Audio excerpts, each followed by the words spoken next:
When we do ray tracing, we are idealizing what's happening when light goes through a lens or reflects off a mirror. And so I want to talk about a couple of different things that happen when light goes through a lens that complicate that idealization. So we're going to talk about aberrations here and about dispersion. All right, so we're just doing a little bit of a grab bag of stuff left over um, uh, about geometric objects. So one of them is what's called dispersion. So dispersion occurs when light of multiple wavelengths, like white light, so white light contains uh, multiple wavelengths of the whole visible spectrum, is divided into rays of its separate wavelengths. And why does this happen? Well, it's because the index of refraction is actually a function of wavelength. So let's look at water down here. The index of refraction here is 0.331 here, but when you go up to green, it's 0.335. And by the time you get to violet, it's 0.342. So what does that mean? Well, it means that those rays bend differently as they enter the water. So in this prism here, if we have glass has the same sort of changes over wavelength. The red is going to bend less than the violet is. And that's what creates the rainbow that comes out of a prism. And that's called dispersion. So when does dispersion matter? It can be, it creates natural phenomenon like a rainbow. And so if we think about what's happening in a rainbow, you're actually getting sunlight that is white light that goes into a water droplet. And because of the geometry of, the sort of near sphere that the raindrop is, the light disperses in different ways. And so you might say, well, wait a second, how am I going to see this dispersion? Well, what happens is that the light is coming at a given angle, right? Because the sun is at a certain height at a time. It's going to hit raindrops all over the place, right? But let's say it hits a raindrop down here, right? That light might come and hit the ground. The ones that are going to hit your eye are in a very particular place, and they are in a bow shape, right? So if I just follow this, this orange line here all the way around, at each of those points, the way that the sunlight is coming in is going to direct orange light to my eyeball. And the place that is going to direct the violet light to my eyeball is in a slightly different place. And so that's why you see a rainbow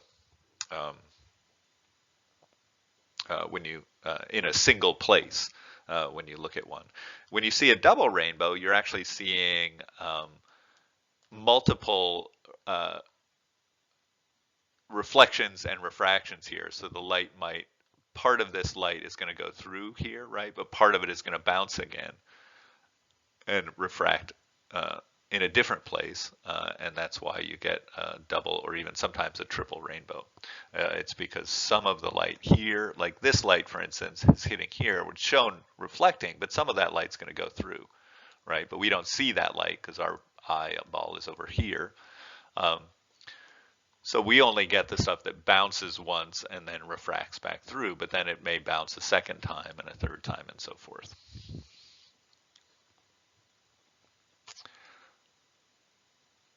So that's how a rainbow works, right? And here we can see that same kind of image. If this raindrop that's right here, the violet refracts this way and it doesn't hit my eyeball. This one, the violet hits my eyeball. This one, the red hits my eyeball. And then that's why you see that rainbow spectrum. So that's kind of cool.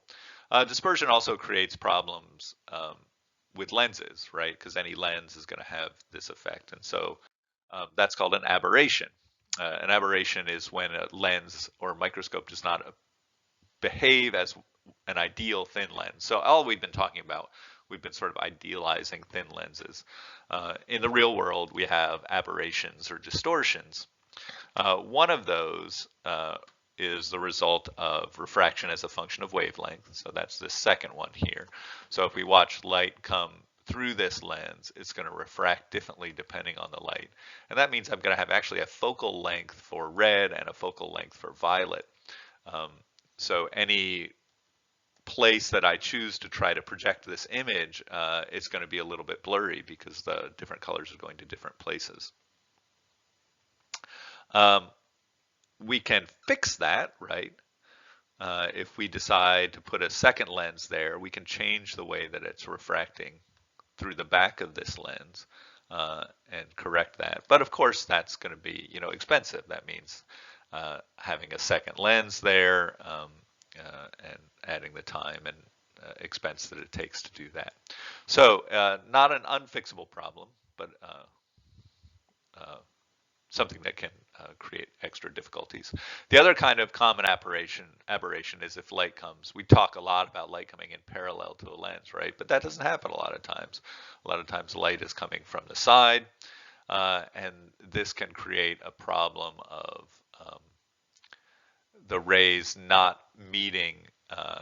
Some of the rays meet down here, some of the rays meet here, some of the rays meet here, and that's going to create a coma, which is this a pear-shaped object. And whenever you've looked through someone else's glasses, you've seen this on the edge of the lens.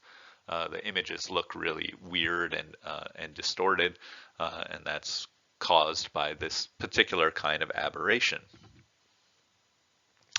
So that's one of the importance of dispersion, as we can see that you need to account for that when you're dealing with a microscope or a telescope.